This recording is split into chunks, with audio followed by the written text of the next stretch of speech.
tonight, we will be having our guest, Professor Michael Furmanovsky, and we will be discussing the field of history. So all to our students, parents, stakeholders in the education sector. So I hope that you'll be able to join us and give us your time for this very interesting discussion that we will be having for tonight.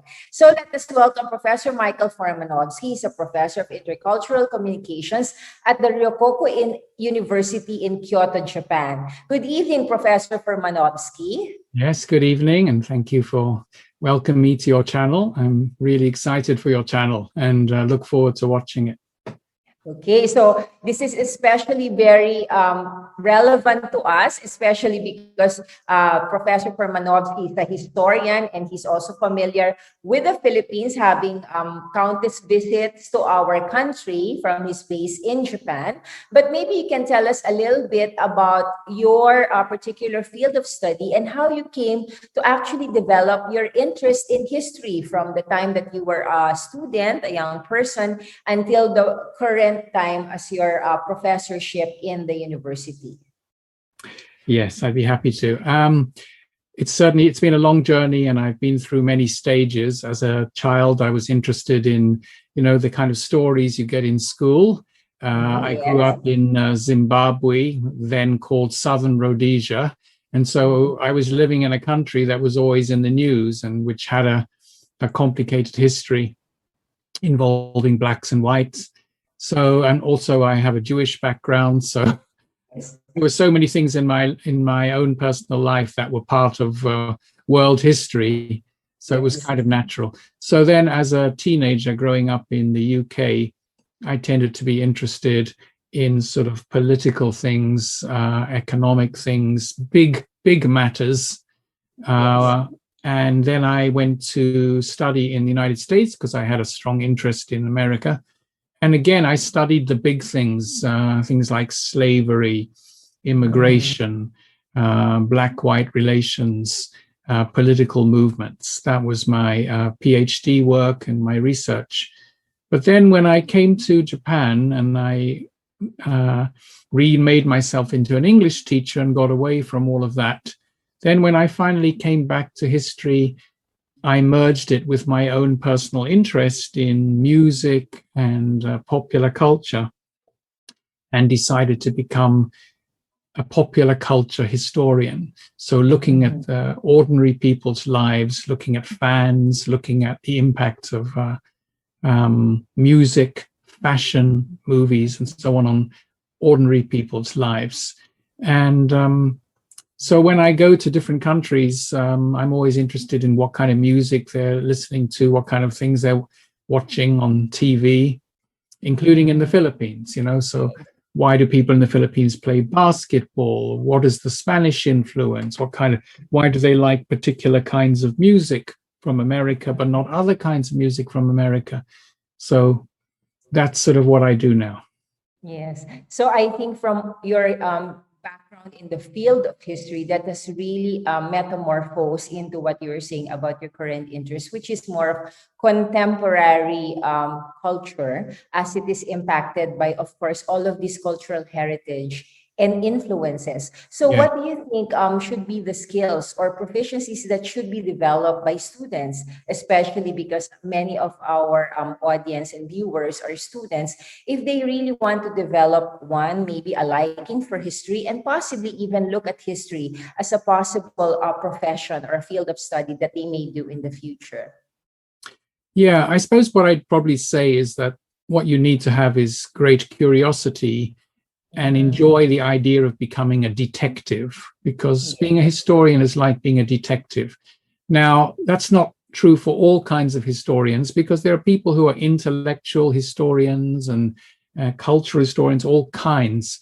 But for me, the key thing is sort of trying to figure out what actually happened and looking for clues. So this is me sort of fulfilling my inner detective. Yes. And the further back you go in history, of course, the harder and more complicated it gets, because you're dealing with sort of old documents and old languages and so on.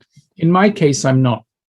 My interest is in history when the sort of media began, the real media, whether it be radio, whether it be obviously TV, recorded music, and above all, photography. So I'm very interested in what pictures, photographs tell. So in a sense, my own history is sort of limited by the beginning of mass media. And then it sort of ends when mass media becomes too big and you don't need to be a detective anymore. You need to be more like someone who has to sort out from too much. Okay. I'm So interested in maybe the we can period. backtrack a little bit for our audience and talk about, like you mentioned, about the beginnings or the origin of mass media. So we can talk about like mass communication, because this is Yes. when information became available to a lot of people, as compared to before, when you had these previous historical times when knowledge and education was really limited to a number of people. And you've discussed, I think, these different sorts of media that were eventually available. And then now maybe we can relate it to what is happening, because the part of the mass media now would, of course, be the internet, or even today what we're doing is the virtual broadcast. So what do you think from the inception of these photographs that you were talking, which is really like a visual record of history, basically? Yeah, What I would mean, have it's been the really, influence of like photography for yes, us? photography. Photography sort of starts in the 1850s or 60s, but it tends to be just sort of portrait photography. So you don't really get the kind of photography that can really give you very deep insights into how people lived until maybe the end of the 19th century. I mean, let's take the example of the Philippines, the war, Yes. was it the 1920s? I think it is, most of it. 1898, when we revolted against the 1898, and then there's Spaniards, and then when you had the Philippine-American War, which is like in Philippine-American War, right? 1907, yes. So if I have, this is not my field, but I would ask the question, how many pictures are Yes. there of ordinary people's lives at that time? And you Possibly probably, very few. right, Possibly. very, very few, because people didn't think to take pictures. And how much Yes. video is there? We got Possibly video of, well, not. there might be a tiny amount. There's a fair amount of video of World War One, right? There's Yes. even video, a little bit of video of the Boer War, which is 1905, whatever it is. Yes. So I imagine there's a tiny bit, but if you really wanted to reconstruct what happened in the Philippines and how it affected ordinary people, not just soldiers, because we always Yes. focus on the military and the politicians, but what Exactly. was ordinary life, it's very, very limited. But Yes. you go ahead another 10 or 15 years and you've got a lot more. And with each year going all the way up to, say, the 1930s, then you're going to have a little bit of newsreel and Yes. so on. So I'm Newsreel. interested in how to use these medias to reconstruct the lives of ordinary people, not the elite, not the president. And that's what I do for Japan. And most of the history of Japan that I study, 99.9% of Japanese know nothing about it. Absolutely. because it's Probably so were new. not conscious. Yes. I mean, and they wouldn't understand even the significance of it, because people today are very presentist. They have no sense of historical context. So anyway, it's kind of interesting, because my sister's a professional photographer, but I had no particular interest in photography. But now everything I do is based on images and what the images say. And I've got an enormous sort of collection of pre and post-war photographs. So from that inception, so you would begin with photography, and then of course eventually it would become audio, and then becomes audio visual, Right. and now it has metamorphosed into not only broadcast, which is just a one-way wavelengths of communication, but now it's interactive, like what we are doing. So how then do you think this has influenced now our present contemporary historical context for ordinary people, at least? Well, we're living in a time when, there's so much recording going on every day of every possible event and image. So I don't even think that in the future there will be historians in the way we think of it. Because for us, a historian is someone trying to make sense of the past from a sort of a limited amount of data. Yes. Now, it might be quite a lot of data, right? In the case of World War II, obviously there's archives and so on, but it's kind of limited, and we have to try to reconstruct it and figure out what people were thinking. In the future, They were living looking back now, there's Yes. there's too much because everybody's making their own. So the future historians will have to figure out what was important. Yes. And they'll have to look at, what were the masses of people doing? Even myself as a music fan, when I look at YouTube videos Yes. of musical artists or anything, actually, I look to see how many people, are subscribers or how many people are watching it. So, for example, if it's something like a Taylor Swift or a BTS, these pop megastars, the number of people watching it can be somewhere in billions. of 1 billion. Yes. Now, some people are watching it twice, but you're getting close to 1/10 of the world. Population. Yes. So 1/10 of the world have watched this Korean pop group's video. Yes, exactly. So that's quite important that to keep a note and have an understanding of what is popular and what isn't. Because if everybody can make a video and everybody can make a blog and anybody can do anything, so what is the significance of a particular one? Exactly. So do you think that the field of history for the future will be more of discernment among all of this vast amount of data that has actually been collected, and to distill, as you said, what would have been relevant and significant at a particular point in history? Yes, exactly. It's making sense of too much stuff, and then trying to get a sense. Well, what did the ordinary person actually think? So, for example, let's say in the future they're trying to evaluate the lockdown in Manila. Yes. Of the COVID lockdown, right? How will you make sense of what people actually thought of it? So imagine 20 or 40 years from now, you're posing the question, what was the reaction of the ordinary people of Manila to the lockdown? Yes. And how would you gather that information? So would you then go and you couldn't look at everybody's sort of Facebook or everybody's photos or something. It would require a completely different kind of detective work to get a sense of what the ordinary people were thinking. So therefore, the field of history and the study of history cannot actually become irrelevant in the future, Michael. Future generations will still need to actually study history. Again, as you said, it's possible that they would have to develop a different sort of skill set to distill history in the future. Yes, they won't be detectives in the sense of people like me with a limited amount. There'll be more people who are able to figure out what the trends were and make sense of what happened. Another thing is, in my case, if there's one thing that has existed throughout my career, it's an interest in the effect of big events. Yes. Okay.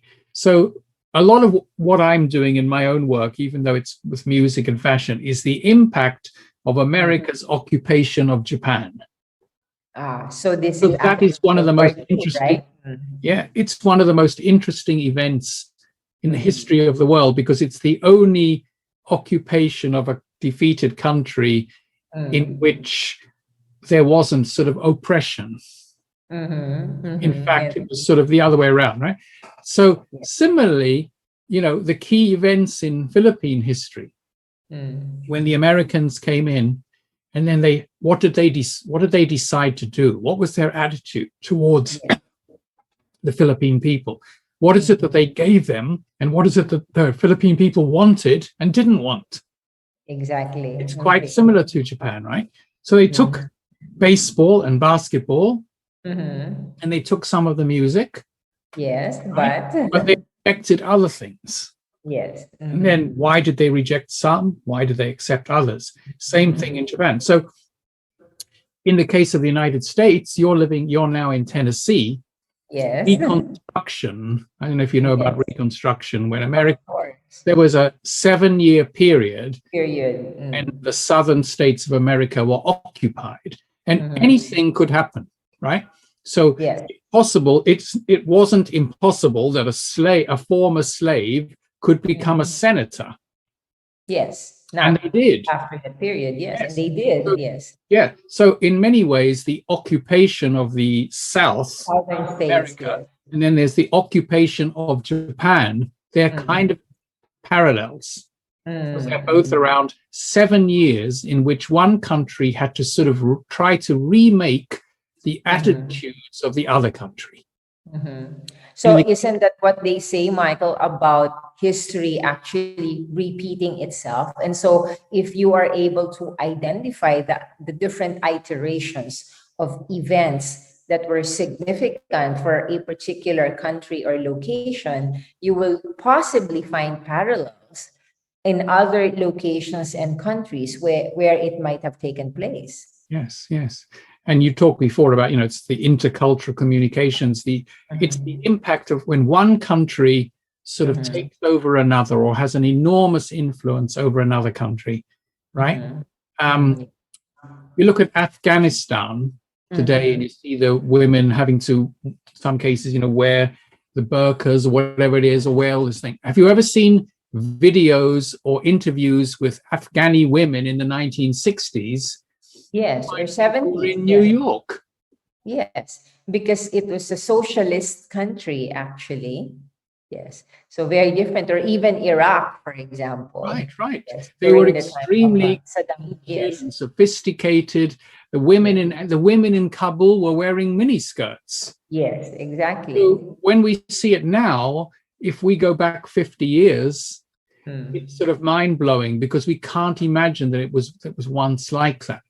Right. So it was like Back to the Future, correct? Yes, Back to the Future, exactly. Right. Yes. So it means that in this field of history, because as you were saying, even from your own personal background and experiences, there are different iterations of what that occurred historically in your own countries that you were in, and different personal histories, and yet there are iterations of what had occurred in the past, even currently, correct? So right now, when you look at contemporary history, because this is what you're looking at, isn't it that you're actually identifying, as you said, as a detective, what were actually the influences and remnants of history as it impacts today?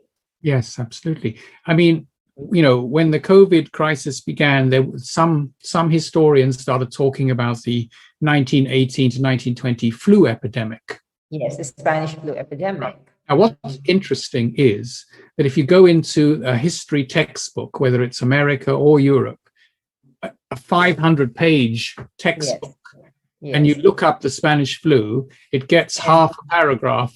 Exactly. How is that possible when millions actually died, right? Tells you that the way history was written was completely distorted.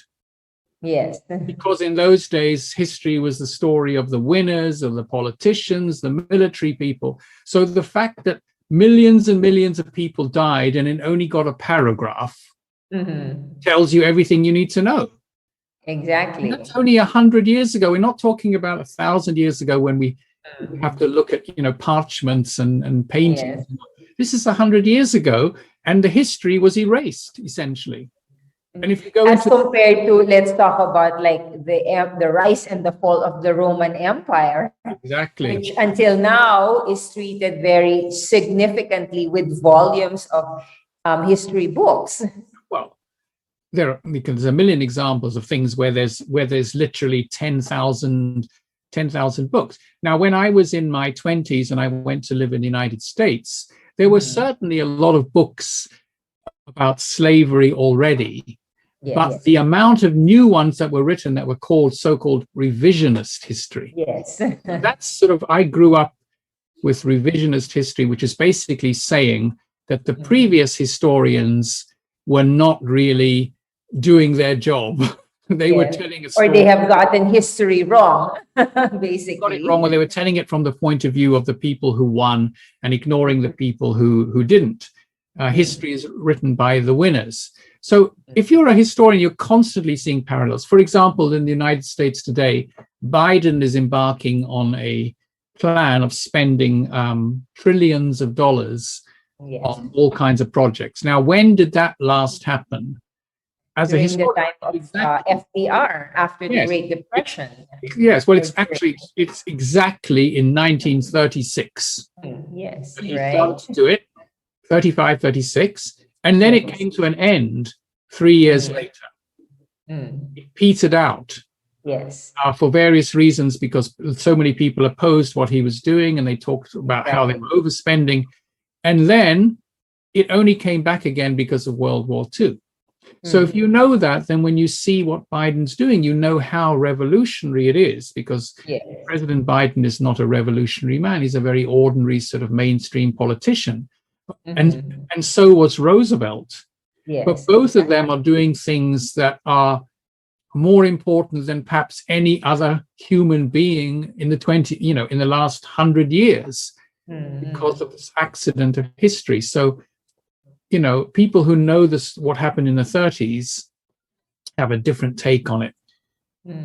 So isn't it a truism that actually people are a product of their milieu, in effect of their historical times of where they were at a particular point in time, and how they reacted, they behaved in that particular point in time? It is, but you see, there's another thing and you will probably know this where you're living now. How did President Biden is going to change America in the most profound ways, but he's only able to do that because one black woman 3 or 4 years ago got so angry at what happened when she was running for governor of Georgia that she created a campaign for voter registration in Georgia. Exactly. Now, nobody took any real notice of what. Yes, of that. But as a result of what she was doing, 2 senators were elected, and now Biden is able to spend $3 trillion. So this tells you that history really has a lot of accidents and totally unforeseen things. And that here's the other thing: individuals make a huge difference. Yes. A lot of the historians from my era tend to look at, if you look at it from a purely Marxist point of view, it's just institutions and economic forces and not people. But my study of history is individuals every single day are making big differences. Okay, so we had this lady in Georgia that made a huge difference when President Trump was elected. The reason he was elected was because maybe one of the reasons he's elected is because when Hillary Clinton was running, she had some kind of negative attitude towards Bernie Sanders. She couldn't put her ego aside and get onto a stage with him, or she didn't do enough just in the state of Michigan. So as a result of that, America had 4 years of, regression. So these kinds of things, you need a historian to make sense of them. Right? But it's going to be, of course, in hindsight, because all of the things that you were talking about, unintended consequences. I believe that even the people who, as you said, by accident, started a movement, had this behavior, acted in this way, was a product of their milieu, would not have a conception, possibly in their wildest dreams, of where their ideas, concepts, or actions would have taken and influenced and actually impacted others in society beyond what they had initially thought it would happen. Like, look at what happened to Mark Zuckerberg and his Facebook, correct? Yeah. Right.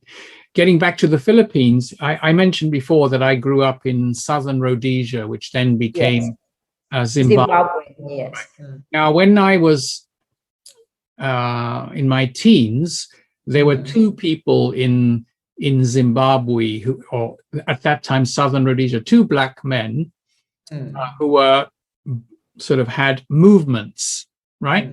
Yes. And in the end, Mugabe won. Yes. Now, when he came to power, people like me thought that he was mostly going to do a lot of good things.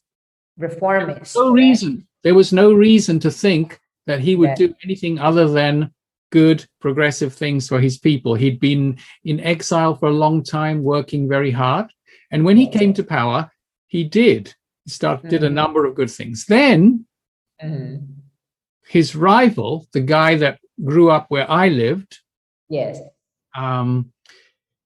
he then sent in North Korean troops. Really? Yes. He got help from the North Koreans to put down the rival group in the area, the Indabeli people, right? And a lot of people were killed, and a lot of people, and people were mystified. What could have happened to this guy? Now, you go back to the Philippines and Marcos. Yes, what could have happened to him?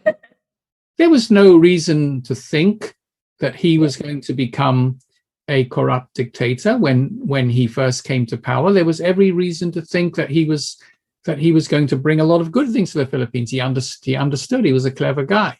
So that it's a parallel. Mugabe and Marcos. It helps me to understand Marcos because I know about Mugabe and vice versa.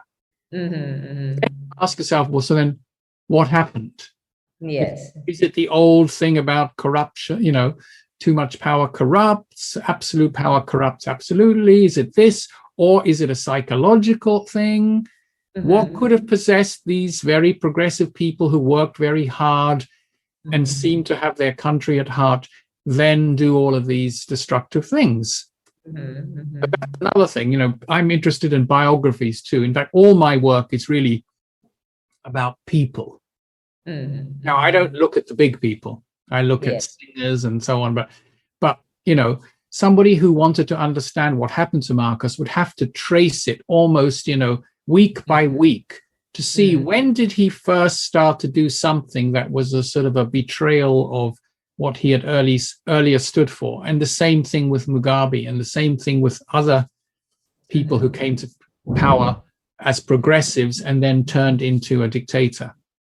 But as you said, isn't history now a collective of all of the people's biographies? And that is what actually makes it societal behavior, because you're actually collating these different biographies. But because for certain, all people, if they are, of course, going through the process of evolution or metamorphosis, will have this life-defining moments that, as you said, would turn the tide towards how they will eventually become. And so this is very important to the young people who are listening to us right now, because whatever it is that they're going to be doing as young people who are conscious that they are alive and they are a part of the world, whatever it is that they will actually become will eventually influence the course of the histories, maybe of the location, the country, or even the world and the historical age, the milieu where they are living. Yes, I think people, young people in the Philippines could be looking to Myanmar this week or this month and seeing what people their own age from a somewhat similar economic background, right? Yes. And seeing what those people are doing. And what are those young people doing? They're doing this. What's this? Yes, what is that? What is the significance, at least in the context of Myanmar? Well, it's an American drama, right? What's it called? The Hunger Games or whatever it is. Yes, the Hunger Games. And, they've taken this American pop culture. They've got their phones, just like in the Philippines, they got old smartphones, but they're still smartphones. And they can still take videos, and they're changing the world. They're changing their country. Teenagers, people in their early 20s with phones and with their pop culture background, and they're sending these videos out to the world so everyone can see. It's just incredible. And a year before that, the kids in Hong Kong were doing that, right? Their umbrella revolution. Yes. So if you talk about what kind of, as I mentioned, interests, skill sets, proficiencies that young people should look at, not only because they want to actually be historians, but maybe they want to be participants in making history. What Yeah. would those be actually, Michael? Well, I think we know it's just exactly those, people who understand, basically people who understand how people make decisions and how they consume media. I mean, I use Facebook Messenger. That's for old people. Yes. Young people would look, what is that? They do everything through Instagram. Their entire world is Instagram. And then they've learned how to use Instagram in all kinds of ways. They use it for connecting with each other. They use it for exchanging information. They use it for making decisions. Pretty soon there'll be something else. And they got TikTok. And it's very difficult for people who are even just 5 years earlier, not 5 years older, not 50 years older, to make sense of what they're doing. But if you can't understand what they're doing, then you don't understand the world. And so when history is being told in 40 years' time, it may well be that things like TikTok and Instagram will be seen as things that shaped the way countries developed. And so we go back full circle, Michael, to say that history, when it is written or recorded, because right now it's not just only written but recorded, will always be in the eyes of the beholder. Whoever is the individual who's actually looking through the lens of the past will then interpret it and write and record that this is how it happened.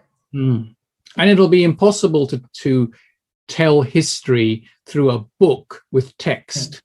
Yes, not anymore.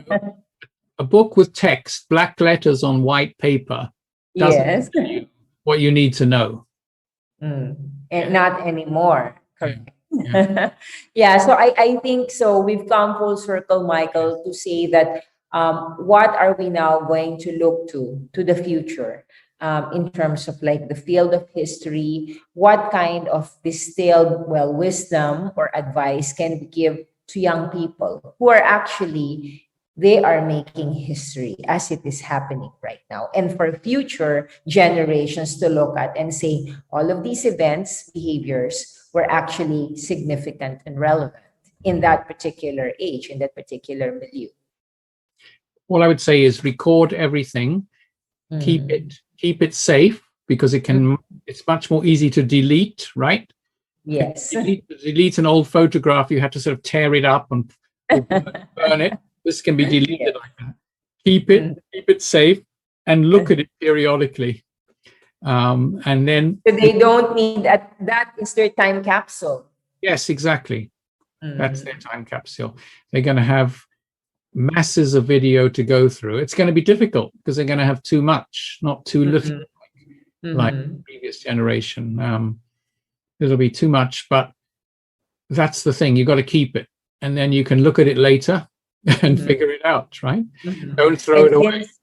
And since you have made the transition, of course, to the academic world, so is this trait of this being having this trait of discernment, is it a characteristic that you see being developed in young people? As a professor, how would you actually want for students to develop that particular skill? Yes, that's a good question. I mean, young people today are extremely ahistorical, meaning they just don't understand the context. If I show them a movie from 80 years ago, they're going to respond to it with a presentist kind of approach. They can't put themselves back into the past and understand it.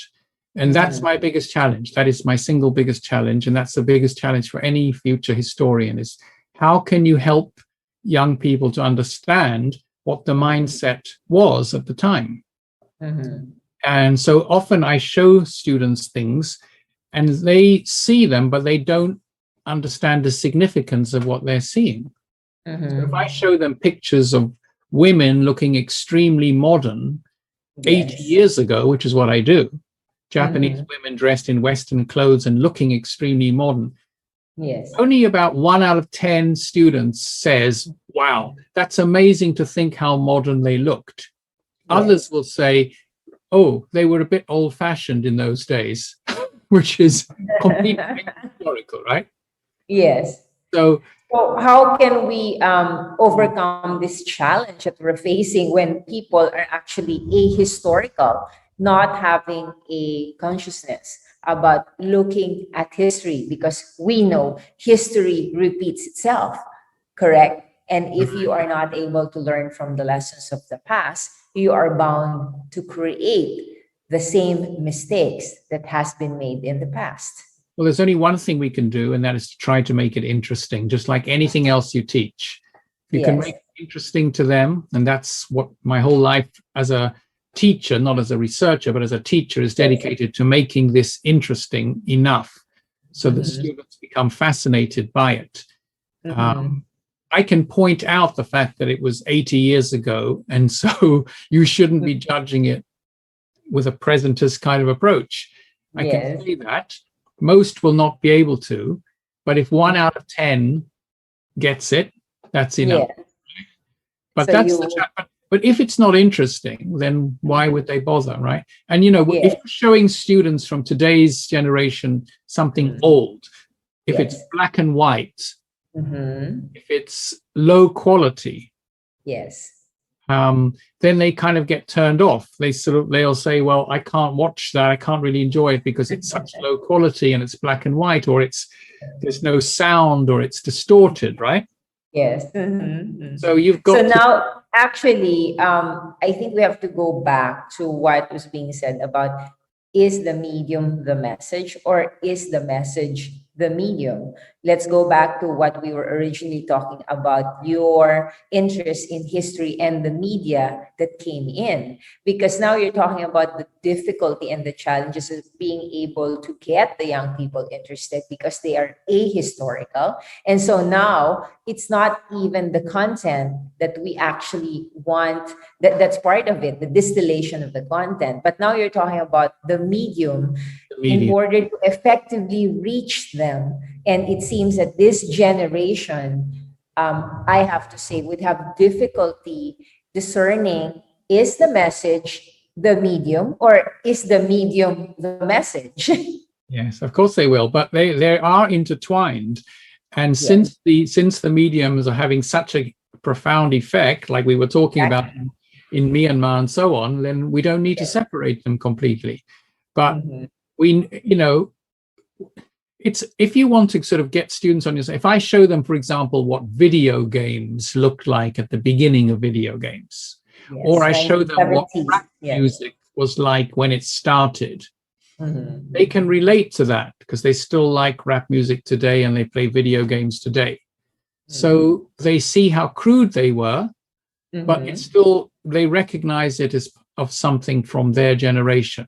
So that's one way to get them interested. Or you have to make analogies and say, well, try to imagine a world where there were no video games or there was no internet. Okay, so how did people communicate? What was their equivalent?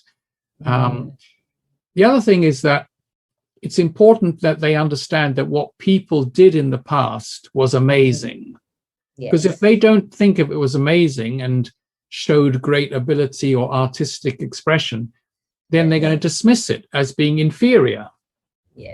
So I show them tap dancing and incredible scenes from 1930s dance movies. And those that are into dance, like dance now, they can see how great it was. And then they suddenly think, wow, people in those days were as good or better than us. Otherwise, they're going to dismiss it. Isn't history standing on the shoulder of giants? Isn't this one of the greatest lessons that we could actually teach the younger generation, that none of this would have existed if they have not built on the cumulative wisdom, skills, and technology that had happened before us? Right. So I think it's really uplifting to have this kind of consciousness develop in the young people. Yeah. So I think, Michael, again, I hope that our audience would have appreciated that the field of history is actually a study of the people, our ancestors, and how we, descendants, have benefited from what had happened in the past, and how we, now the inheritors of the earth or humanity, will then be the ancestors of the future generations. Isn't that what history is all That about? is. And history is a study of human beings. Never get away from that. Yes. Human beings are interesting, and human behavior is interesting. So if you study human behavior in the past, if you study human behavior on a day-to-day basis, like a psychologist, but if you study human behavior, collective behavior in the past, that's history. Yes.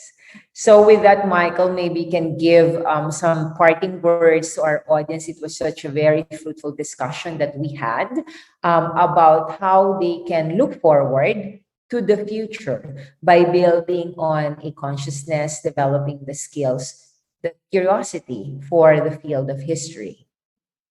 Yes, well, all I can say to the young people of Philippines, because I know that sometimes the textbooks and so on that they have in school, history textbooks, aren't as stimulating as they should be, and that they can now have the whole internet at their disposal to actually bring the kind of dry stories that they're getting in school to life. And when they do that, they'll find out just how interesting it really was, So you don't have to really, the notion that history is boring, which you sometimes hear. Yes, sometimes it's not. I understand why so many young people have it, because of the way they've been taught. But I think young historians today in the Philippines too are going to change that. So I'm optimistic. Okay. So with that, thank you so much for making time for us, Michael. We look forward to the time when it is possible for us again to be in contact and for you to return to the Philippines. I look forward to that more than you can imagine.